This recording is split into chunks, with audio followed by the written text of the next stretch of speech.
आप सबको मेरा नमस्कार। और अमेरिका में वारंट जारी होने के बाद अडानी जी का दुनिया में डंका बज रहा है। और किस तरह से डंका बज रहा है पहले उसकी बात कर लेते हैं, फिर जो कुछ आज शगुफे छोड़े गए हैं उस पर प्रकाश डाला जाएगा। फ्रांस की बड़ी कंपनी है टोटल एनर्जी, दुनिया की 7 बड़ी एनर्जी कंपनीज में से एक है। अडानी ग्रीन एनर्जी में 20% की हिस्सेदार है।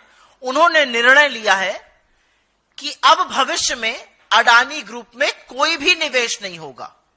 यह निर्णय भ्रष्टाचार, घूसखोरी, जालसाजी के जो आरोप लगे हैं अमेरिका में, उसके चलते किया गया है। ये उनकी प्रेस रिलीज में है कि हमारी जीरो टॉलरेंस है भ्रष्टाचार को लेकर। तो टोटल एनर्जी ने आगे आइंदा निवेश ना करने की ठानी है।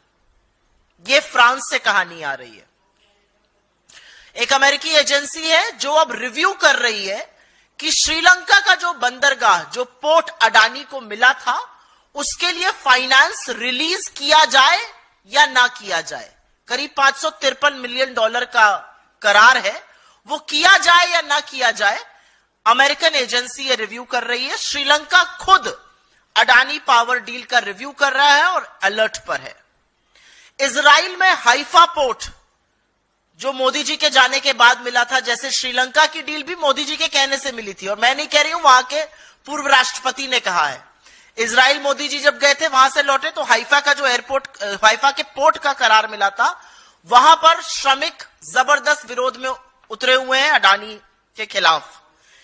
कीनिया के राष्ट्रपति ने तो सदन में बताया कि एयरपोर्ट की और पावर की डील को हम रद्द करते हैं, और हम सबका सिर शर्म से झुका। जिस तरह का जश्न कीनिया ने मनाया अडानी की डील रद्द होने का, एक हिंदुस्तानी कंपनी ने इस तरह हमारा सिर शर्मसार किया। कीनिया में भी मोदी जी की कृपा से ही कॉन्ट्रैक्ट मिला था, यह बात वहां के पूर्व राष्ट्रपति ने बताई थी। बांग्लादेश की कोर्ट ने अडानी पावर डील के जांच के आदेश दिए। ऑस्ट्रेलिया में पहले ही अडानी के खिलाफ जबरदस्त घोर विरोध और प्रदर्शन चल रहा है। स्विट्जरलैंड ने अडानी से रिलेटेड, उनसे संलग्न करीब 2617 करोड़ रुपए फ्रीज कर दिए हैं जालसाजी और हेराफेरी के आरोपों के बीच में। अमेरिका में तो डंका ऐसा बज रहा है कि वारंट इशू हुए हैं। तो हर ओर अडानी घिर रहे हैं, सिवाय हिंदुस्तान के। हिंदुस्तान में वो सेफ रहेंगे क्योंकि यहां पर नरेंद्र मोदी जी के रहते हुए उनका कोई बाल से बाका नहीं कर सकता है। यहां असलियत यह है कि एजेंसियां मूक दर्शक बनी रहेंगी, वरना इतने संगीन, इतने गंभीर आरोप लगने के बाद आज तक, अभी तक उनकी गिरफ्तारी हो जानी चाहिए थी। अब आगे सुनिए आज क्या हुआ। आज रेटिंग्स एजेंसीज हैं, जो कंपनियां स्टॉक मार्केट पे लिस्टेड रहती हैं, रेटिंग्स एजेंसीज उस पर अपना आउटलुक, अपनी रेटिंग देती हैं। तो उन्होंने अडानी ग्रुप की तमाम कंपनियों को, मूडीज और फिच, 2 बड़ी रेटिंग्स एजेंसी हैं, उन्होंने अडानी की तमाम कंपनियों को डाउनग्रेड कर दिया, आउटलुक नेगेटिव कर दिया। और उन्होंने कहा कि जिस तरह के आरोप लगे हैं, आने वाले दिनों में अपग्रेड की तो कोई संभावना नहीं है, डाउनग्रेड जरूर हो सकता है। यह रेटिंग्स एजेंसी की बात है। तो इधर से उधर से हर तरह से शेयर प्राइस आप भले बचाते रहिए, लेकिन शेयर मार्केट के जो बड़ी रेटिंग्स एजेंसीज है वो आपको डाउनग्रेड करके आपके ऊपर नेगेटिव आउटलुक बोल रही है। तो आज सुबह सुबह बौखलाए अडानी के तंत्र ने एक शगुफा छोड़ा, और ये कुछ नहीं है, ये गंभीर आरोपों के बीच बचने का प्रयास है, उनकी बौखलाहट है।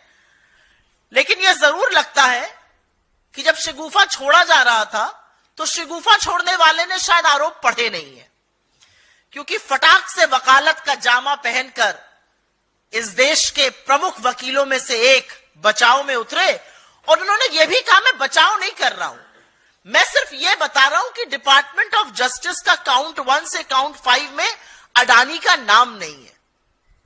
वो बड़ी चतुराई से यह बताना भूल गए कि foreign corruption practice act America का जो है, जो हमारा हिंदुस्तान में प्रिवेंशन ऑफ करप्शन एक्ट है, foreign corrupt practices act America का उन्हीं के नागरिक पर लागू होता है, वो विदेशी नागरिक पर लागू नहीं हो सकता है। गौतम अडानी, उनके भतीजे विदेशी नागरिक है, वो भारतीय मूल के हैं।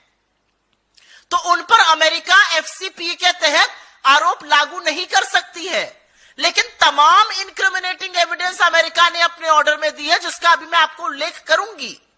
और काउंट 1 और काउंट 5 जो बड़ी चतुराई से, जैसे वकील लोग काफी अक्सर करते हैं, घुमाकर जलेबी बनाकर बोला गया, लेकिन यह बात छुपाई गई कि एफसीपीए उनका नाम दे ही नहीं सकता है, क्योंकि वो अमेरिकी नागरिक नहीं है। लेकिन उसी एफसीपीए ने अजोर पावर, जो अडानी की पार्टनर कंपनी है, जिसने अडानी के साथ यहां पर कॉन्ट्रैक्ट एसईसीआई से किया, जिसने पावर परचेजिंग एग्रीमेंट्स का खरीद फरोख्त किया, जिसके ऊपर आरोप है, उसके ऊपर भी आरोप है रिश्वत लेने का। और तमाम इनक्रिमिनेटिंग एविडेंस है कि क्या क्या किया गया। और अब मैं आपको बता देती हूं ऑर्डर का पैरा 47,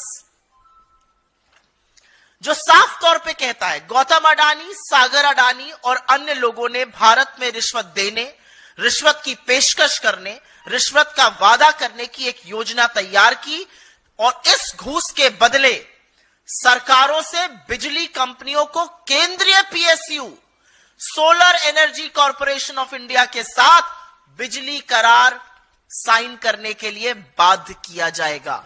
यह ऑर्डर से कोट कर रही हूं मैं, पैरा नंबर 47। तो जो आज शगुफा सवेरे छोड़ा गया था, नाम नहीं है, वो लोग चतुराई नहीं, पाप कर रहे झूठ बोलकर। इसी ऑर्डर में यह भी कहा गया, और यह पैरा नंबर 49 से मैं पढ़ रही हूं, कि अडानी और उनके लोगों ने राज्य की बिजली वितरण कंपनियों द्वारा पीएसएस को लागू करने के लिए, पावर सप्लाई एग्रीमेंट्स को लागू करने के लिए भारत सरकार के अधिकारियों को करीब करीब 2300 करोड़ की घूस दी, घूस देने की पेशकश की और घूस देने का वादा किया। यह पैरा 49 से मैं पढ़ रही हूं, उसी ऑर्डर का पैरा 49 है। अब आगे पैरा 70 पढ़ लेते हैं, क्योंकि बीजेपी का एक ये दलील है कि इसमें हमारी तो कोई राज्य था नहीं। अरे जम्मू कश्मीर में आपकी सियासत चल रही थी, और यह सच है कि उड़ीसा और आंध्र प्रदेश दोनों जगह संकट मोचक बने नवीन बाबू और जगन रेड्डी आप ही के मोहरे थे, हर बार आप ही के बचाव में खड़े रहते थे, आपके बार बार सपोर्ट करते थे। और हमारे पूर्व मुख्यमंत्री ने और हमारे घटक दल के मुख्यमंत्री ने तो खुल के कह दिया, जांच कर लीजिए, ये प्रीवियस गवर्नमेंट्स का किया हुआ है। तो बीजेपी जब ये कहती है तो उसका एक और जवाब है, और ये जवाब पैरा 70 में है, जिसमें कहा गया है कि सबसे उच्चतम स्तर पर भ्रष्टाचार का आरोप लगाया गया है, और कहा गया है कि सागर अडानी और विनीत जैन ने SECI solar energy corporation of India की 2.3 गीगावाट पावर परचेजिंग एग्रीमेंट को आवंटित करने की जो प्रक्रिया थी, उसको पर भी गुपचुप तरीके से प्रभाव किया। Solar energy corporation of India Bharat सरकार की एक पीएसयू है, भारत सरकार की एक कंपनी है, और न्यू और रिन्यूएबल एनर्जी के तहत आती है। और न्यू और रिन्यूएबल एनर्जी के मंत्री पीयूष गोयल, आरके सिंह और प्रहलाद जोशी रह चुके हैं। तो ये जो बददिमाग प्रवक्ता और आधा पढ़ के आए लोग दलीलें देते हैं, दलील देनी चाहिए पीयूष गोयल को, दलील देनी चाहिए प्रहलाद जोशी को, और दलील देनी चाहिए आरके सिंह को, क्योंकि भारत के एक पीएसयू का नाम रिश्वतखोरी के मामले में, यह केंद्र सरकार के अंतर्गत एक पीएसयू का नाम रिश्वतखोरी के मामले में डिपार्टमेंट ऑफ जस्टिस की ग्रैंड जूरी के दस्तावेज में है। यहां पर मैं एक बात और भी बताना चाहती हूं। एक बेवकूफी की दलील और दी जाती है, अरे अमेरिका में आरोप लगे, आप क्यों परेशान हैं? अमेरिका में लगे आरोपों पर इसी मोदी सरकार के कार्यकाल के दौरान सीबीआई ने 2 मामलों की जांच की है। 2016 में ब्राजीलियन कंपनी एम्ब्रेयर के ऊपर एफसीपीए, फॉरेन करप्शन प्रिवेंट का जो एक्ट थी अमेरिका की, वो लगी थी, और उसी के आधार पर नरेंद्र मोदी के कार्यकाल में सीबीआई ने एम्ब्रेयर के खिलाफ जांच की। लुइस बर्जर केस, जिसका नाम सुनकर हेमंत बिस्व शर्मा के हाथ पैर फूल जाते हैं।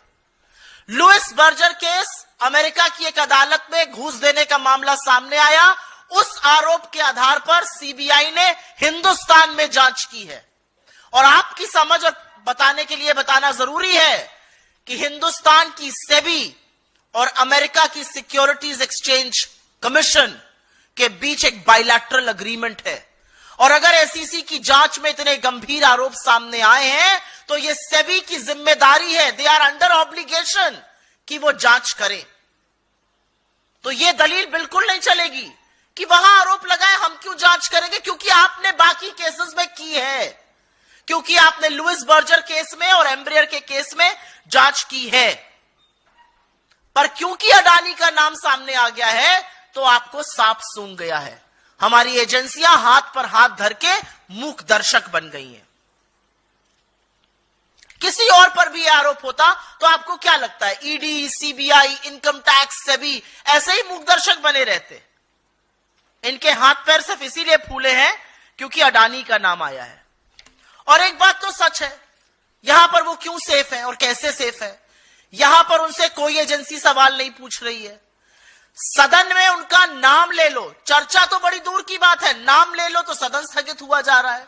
सभापति चीख चीख कर कह रहे हैं कुछ चीज रिकॉर्ड पर नहीं जाएगी, उनके लिए नियम कानून बदले जा रहे हैं, उनके लिए पूरी सरकार, सारे मंत्री, सारे सांसद उनकी पैरवी करते घूम रहे हैं, पूरी की पूरी भारतीय जनता पार्टी उनके बचाव में उतरी हुई है। तो ये सब क्यों हो रहा है? क्योंकि राजा की जान एक तोते में है और उस तोते का नाम अडानी है, इसके अलावा और कोई कारण नहीं है। इस मंच से हम मांग करते हैं कि लाखों करोड़ों की हेराफेरी, जालसाजी और रिश्वत के आरोपों से घिरे गौतम अडानी की जो विश्व जांच कर रहा है, विश्व की तमाम देश जांच कर रहे हैं, तमाम एजेंसियां जांच कर रही हैं, हिंदुस्तान में निष्पक्ष जांच हो।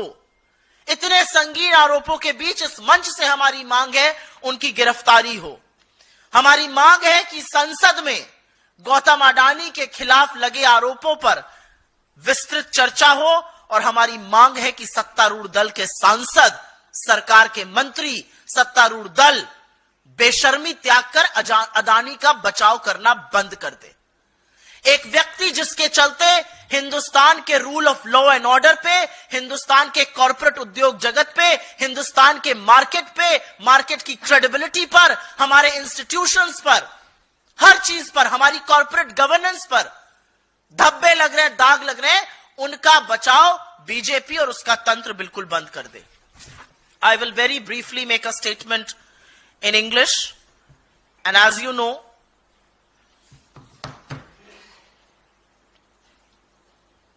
Mr. Adani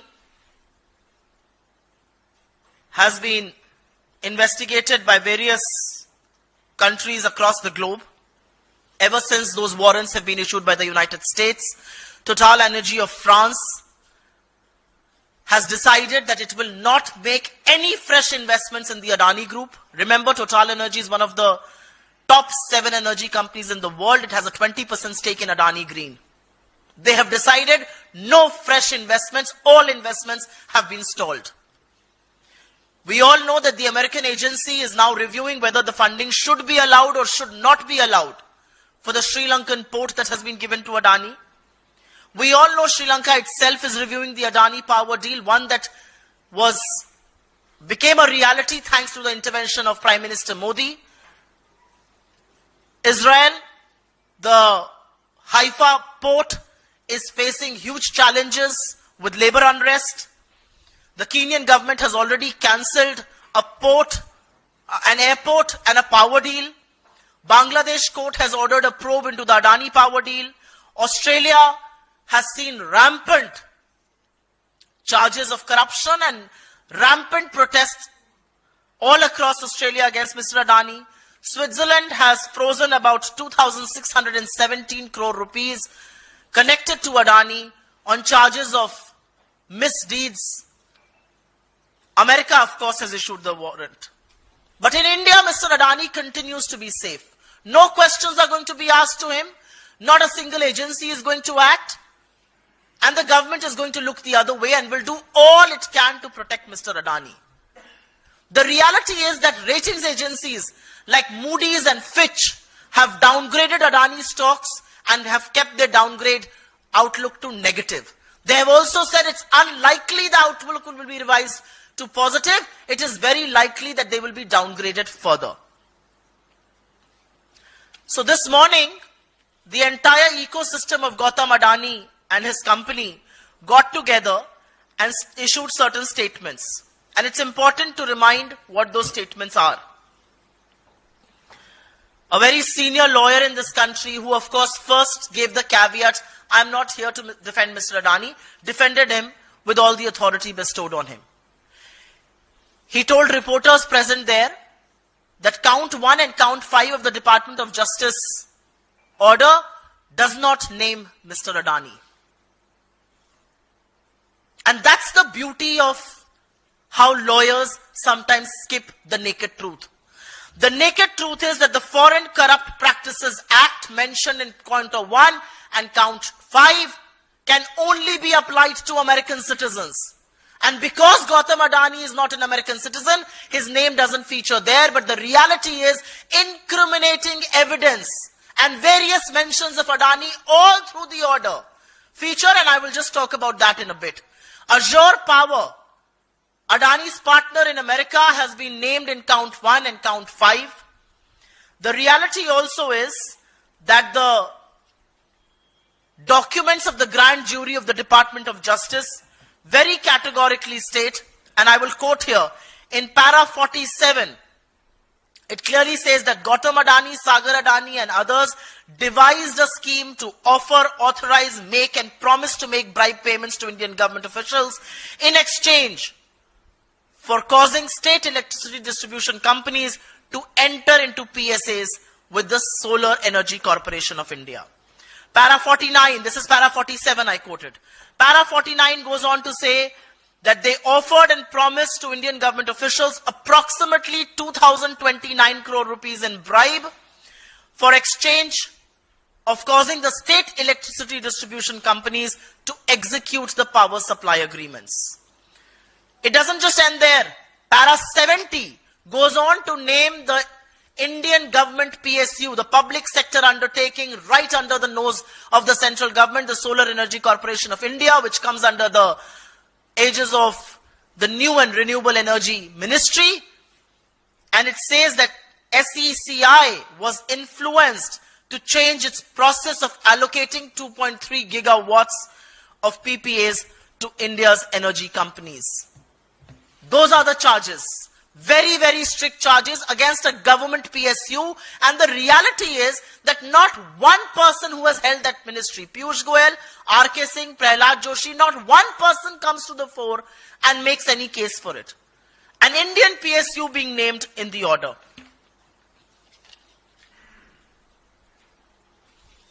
One of the arguments that the BJP gives very often is that these charges are being made in the US. Why do we investigate?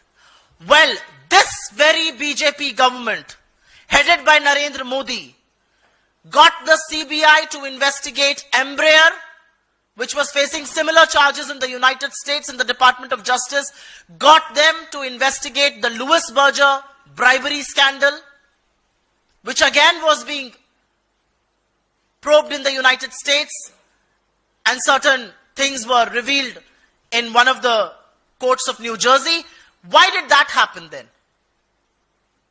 Why does one turn a blind eye to Mr. Adani, but not to Embraer and to Louis Berger? And who is protecting Adani? And why is he being protected? The reality is that ED, CBI, SEBI, and SEBI is actually under clause. SEBI has a bilateral agreement with the Security and Exchange Commission of the United States. It should ideally be probing and being launching a proactive investigation of its own. But SEBI, ED, CBI, Income Tax, Department of Revenue Intelligence, who is stalling a probe against Gautam Adani? The entire government machinery, the BJP is all out to support Mr. Adani. You mentioned the word Adani. Forget about a detailed discussion on him under Rule 267. You mentioned the word Adani, and the government is too willing to adjourn both houses of parliament. Why is that so? Why is that being done? The reality is that from this platform, we ask for 4 things. Mr. Gautam Adani is saddled with charges of corruption, bribery and misdoings. Anybody else who would have faced those charges would have been probed by the agencies and arrested. Gautam Adani needs to be taken into custody immediately. There needs to be a detailed discussion on the charges he's facing in India's parliament, in the seat of policy making. Agencies, the ED, CBI, SEBI, need to launch an objective, fair probe against Mr. Adani for the charges he's facing, not just in the United States, but various countries across the globe. And last but not the least, the BJP, its ecosystem, and government officials, government ministers, MPs should stop defending a man who's tainted and who's only bringing to India disrepute, who's only bringing to India charges of corporate misgovernance, who's only bringing to India loss of credibility, erosion of credibility as far as our stock markets, as far as our rule of law is concerned. Why are you defending a tainted man is the question we ask from this stage. आपके सवालों का स्वागत है. सवाल अगर इस पर रहे तो मैं अनुग्रहित रहूंगी.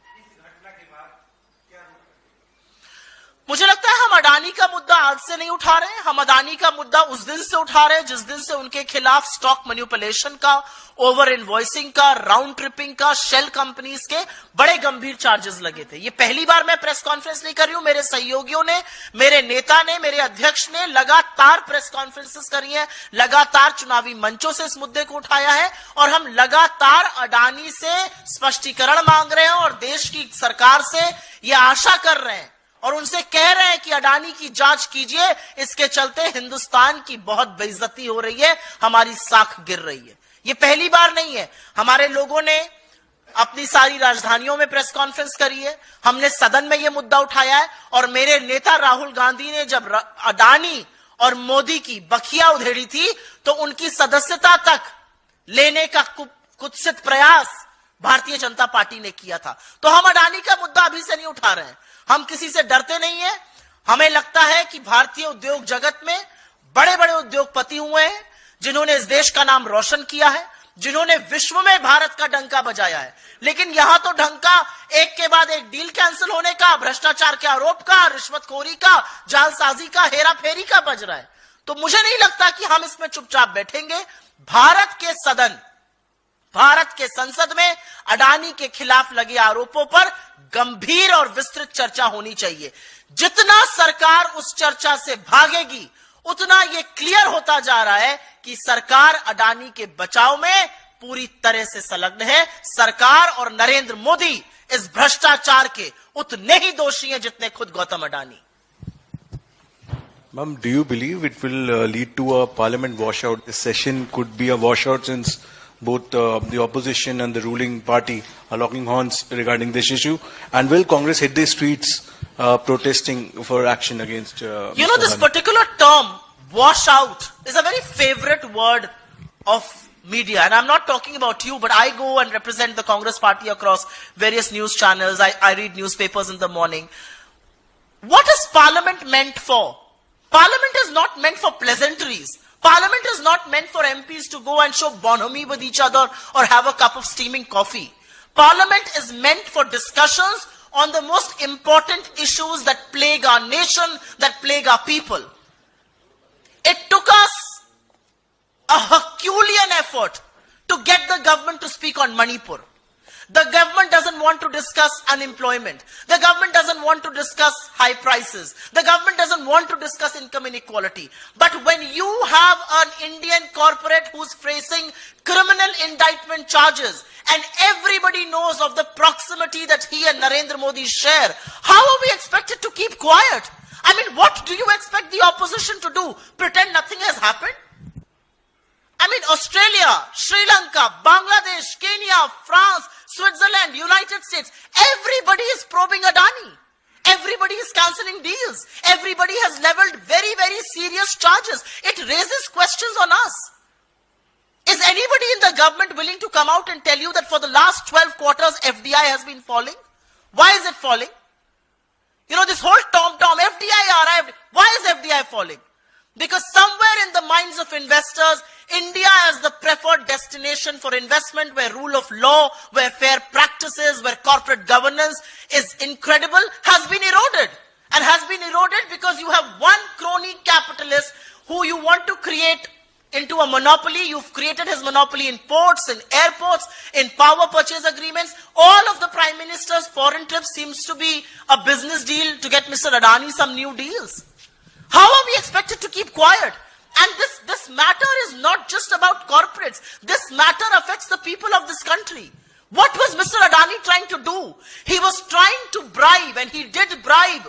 And let me tell you one thing. When the US documents say Indian officials, it does not mean Indian officials like we do, that bureaucrats. It means Indian officials as in Indian politicians at large. What was he trying to do? He was trying to coax all of these people to buy expensive electricity, and who would bear the burden of it finally? The people of this country. I very often fly to Lucknow. I was stunned to know that at the Adani airport in Lucknow, you have to pay over 3,000 rupees for a wheelchair. That's what creation of monopoly does. So what do you expect us to do? Look the other way, keep quiet, pretend nothing has happened. I mean, this is an issue which has huge ramifications for India's corporate sector, for India's markets, for India's small investors, for our credibility. Obviously, we're going to talk about this. And Parliament is meant to discuss these things. Parliament is not meant to tap your desks and shout Modi, Modi.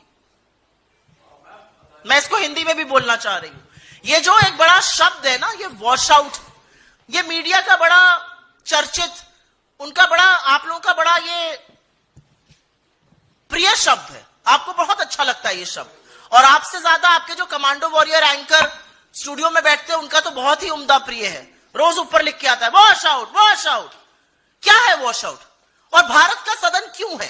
Bharat का संसद किस लिए है? भारत का संसद गर्म coffee पीने के लिए, एक दूसरे से गलबैया करने के लिए. भारत के सदन में, भारत के संसद में जो सबसे गंभीर मुद्दे हैं, जो सबसे ज्वलंत मुद्दे हैं, उन पर चर्चा होनी चाहिए.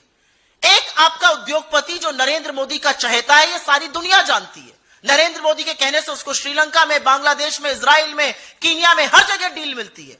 एक ऐसे उद्योगपति के खिलाफ संगीन आरोप यूएस की डिपार्टमेंट ऑफ जस्टिस की ग्रैंड जूरी ने लगाया है. 2 साल की जांच के बाद लगे ये आरोप. उसमें एफबीआई और एसईसी संलग्न है. दुनिया भर के देश, Kenya, Sri Lanka, Bangladesh, Switzerland, Australia, America, सब जांच कर रहे हैं अडानी के खिलाफ. सब एक के बाद एक डील कैंसिल कर रहे हैं, उनका पैसा फ्रीज कर रहे हैं. और हमारे यहां हम ऐसा प्रिटेंड कर रहे हैं मानो कुछ हुआ ही नहीं हो. अगर सदन में इस पर चर्चा नहीं होगी तो चर्चा कहां होगी? क्योंकि इसके बड़े गंभीर परिणाम हैं. अडानी पर जो जांच लगी है और जो शिथिलता नरेंद्र मोदी की सरकार और नरेंद्र मोदी के लोग और उनकी एजेंसियां दिखा रही हैं, वो पूरी तरह से भारतीय उद्योग जगत पर, भारतीय मार्केट पर, भारतीय इन्वेस्टर के लिए बहुत बुरा संकेत है.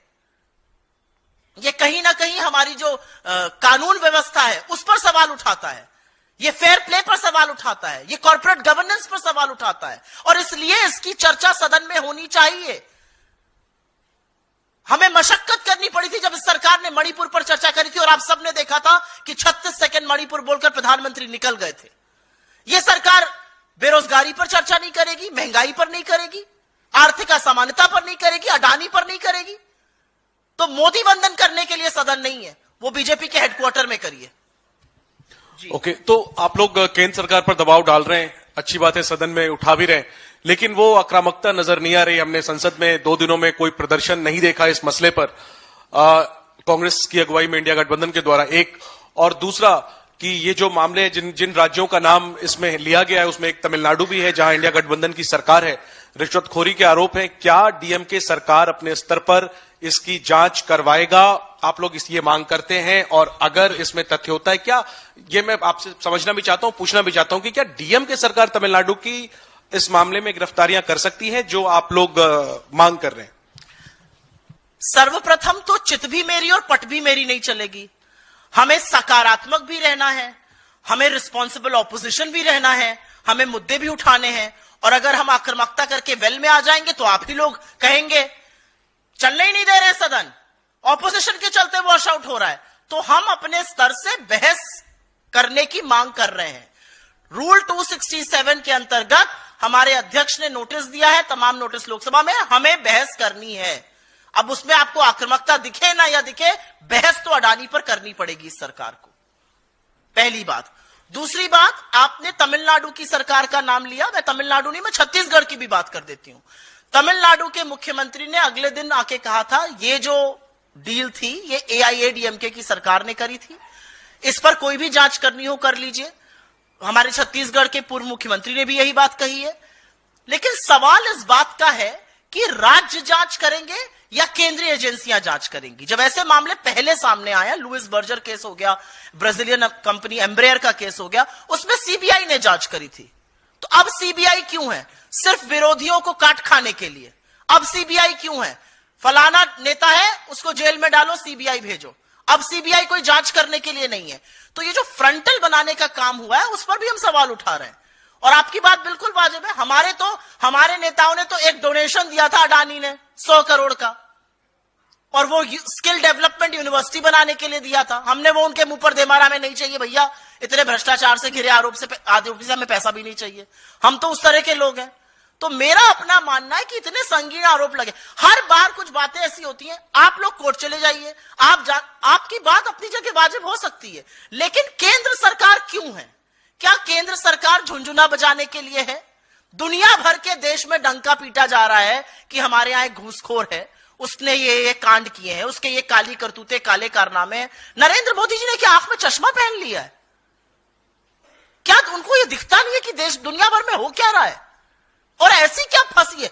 अडानी और मोदी का ये कौन सा रिश्ता है कि नरेंद्र मोदी सब कुछ त्याग कर अडानी को बचाने पर आमादा है?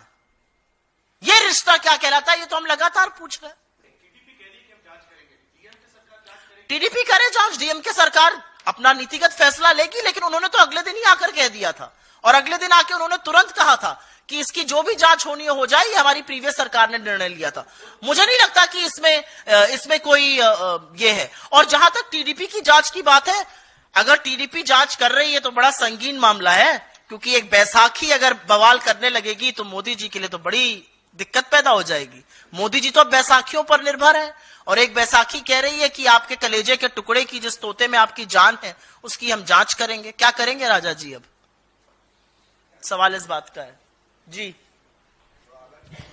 जी मैम, बांग्लादेश को लेकर के जिस तरह के वहाँ हालात हैं और उनको जमानत नहीं मिल रही है पुजारी को इस्कॉन मंदिर के, और हिंदुओं के ऊपर जिस तरह से वहाँ अत्याचार हो रहा है, उसको लेकर कांग्रेस पार्टी ने बयान जारी किया है, लिखित बयान, तो उसको मीडिया बाइट के लिए तौर पर क्या कहेंगे? मैं सिर्फ सबसे पहले तो ये कहना चाहती हूं कि जो बांग्लादेश में हो रहा है, जिस तरह से उनका अरेस्ट हुआ, जिस तरह से रिलीजियस माइनॉरिटीज हिंदुओं के साथ वहां पर गलत चीजें हो रही हैं, हम उसकी भर्त्सना करते हैं। और हम नरेंद्र मोदी की सरकार से यह अपेक्षा करते हैं कि आप तुरंत मजबूत कदम उठाइए, अपने स्तर पर सरकार टू सरकार बात कीजिए, जिससे लोग प्रताड़ित होने बंद हों। बांग्लादेश से हमारी सरकार ने शांति बहाल करने के लिए, बांग्लादेश से लोग प्रताड़ित ना हो, लोगों को टारगेट ना किया जाए, उसके लिए अभी तक क्या कदम उठाए हैं?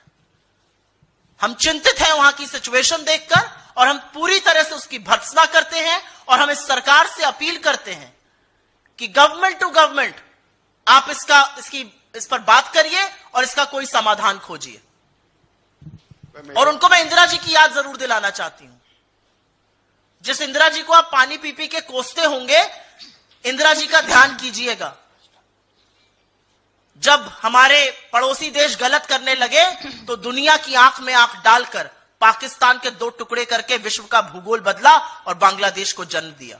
आप वो सब तो नहीं कर पाइएगा, आप तो चीन का नाम ही नहीं ले पाते हैं, लेकिन हमारे जो लोग वहां फंसे हुए हैं, या वहां पर जो रिलीजियस माइनॉरिटीज हैं, या हिंदुओं के खिलाफ अगर कुछ हो रहा है, तो वहां पर जरूर कदम उठाइए। एक और सवाल है, बीजेपी ने कहा है कि ऑस्ट्रेलिया की संसद ने कानून पास किया है कि जो नाबालिग बच्चे हैं वो सोशल मीडिया पे जो खराब कंटेंट है वो ना देखें। और हमारी हिंदुस्तान की संसद में जब अश्विनी वैष्णव इस बारे में कड़ी बात कर रहे थे कि हमको भी कानून बनाना चाहिए, उस समय विपक्षी सांसद हंगामा कर रहे थे। तो हमारे जो विपक्षी सांसद है वो इसको लेकर गंभीर नहीं। आपने अश्विनी वैष्णव जी का सोशल मीडिया के मद्देनजर नाम लिया। अभी 2 दिन पहले उन्होंने एक सीपीआर करती हुई फर्जी वीडियो डाला था। उनको रील बनाने का बड़ा शौक है, इस उम्र में लगा है तो लत और भी बुरी है। तो रील बनाते बनाते उन्होंने एक रील डाली जिसमें एक व्यक्ति एक पूरी चेतना में एक आदमी का सीपीआर कर रहा था, जिस पर डॉक्टर्स ने बहुत आपत्ति करी और अब उन्होंने अपनी वो रील डिलीट करी है।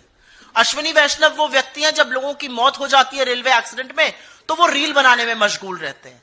तो अश्विनी वैष्णव किस मुंह से सोशल मीडिया की बात करेंगे? और सोशल मीडिया को सेफ बनाना हम सबकी जिम्मेदारी है। उस सेफ बनाने में, सोशल मीडिया को ऑब्जेक्टिव बनाने में, सोशल मीडिया से नफरत न फैले, सबसे पहला कदम भारतीय जनता पार्टी को अपनी आईटी सेल बंद करके उठाना चाहिए। जिस तरह की नफरती, जिस तरह की भद्दी, जिस तरह की गंदी घिनौनी सेक्सुअल कमेंट्स उनकी आईटी सेल के लोग, उनके समर्थक जिनको नरेंद्र मोदी फॉलो करते हैं वैसा कोई नहीं करता है। जिस तरह के वीडियो झारखंड में एक समुदाय के खिलाफ बीजेपी के ऑफिशियल हैंडल से डले, हाथ जोड़ के इस देश से माफी मांगनी चाहिए। सोच लीजिए इतना खराब था वो कि इलेक्शन कमीशन तक को वो डिलीट करने के आदेश देने पड़े। इनके लोग खुलेआम महिलाओं के खिलाफ सेक्सुअल अब्यूज की बात करते हैं। इनके लोग लगातार गाली गलौज और गंदी घिनौनी बातें करते हैं। तथ्यों से, आंकड़ों से कोई लेना देना नहीं है। अगर सुरक्षित बनाना है तो बीजेपी की आईटी सेल को तुरंत बंद करना होगा। My self Singh Sangeeta from 10 news. Ma'am, आज के तारीख में अगर देखने जाए तो अदानी ग्रुप के शेयर्स एक बार वापस से बढ़ रहे हैं, तो इस पर आप क्या कहना चाहेंगे? आप शेयर मार्केट में इन्वेस्टेड हैं? जी। शेयर मार्केट में उतार और चढ़ाव डोमेस्टिक छोटे निवेशक के लिए बड़ी अलग तरीके से होता है और जो बड़े बड़े कॉर्पोरेट होते हैं उनके लिए बहुत अलग तरीके से होता है। मैं शेयर मार्केट पे सवाल नहीं उठाना चाहती हूं, लेकिन डूबते हुए और लोअर सर्किट, अगर आप समझती हैं लोअर सर्किट हिट ना हो तो शेयर को कैसे बचाया जाता है, इसके बड़े हथकंडे होते हैं। उसको बचाने में एलआईसी और आईएलएनएफएस और हर तरह की सरकारी एजेंसी जुट जाती है और शेयर खरीदना शुरू करती है। कई बार प्रमोटर्स शेयर खरीदते हैं जिससे कि शेयर का लेवल संभला रहे। तो share movement is not a function of the fact कि अडानी ग्रुप पर क्या आरोप लगे हैं। मूडीज और फिच ने अडानी को डाउनग्रेड किया है, यह बड़ी बात है। आउटलुक नेगेटिव देकर यह कहा है आगे और डाउनग्रेड होगा, अपग्रेड के तो सोचिए भी मत, यह बड़ी बात है। बड़े बड़े जो कॉर्पोरेट्स होते हैं उनको शेयर संभालने का तरीका थोड़ा अलग होता है। वो ऑफ द रिकॉर्ड आपसे चर्चा कर लूंगी।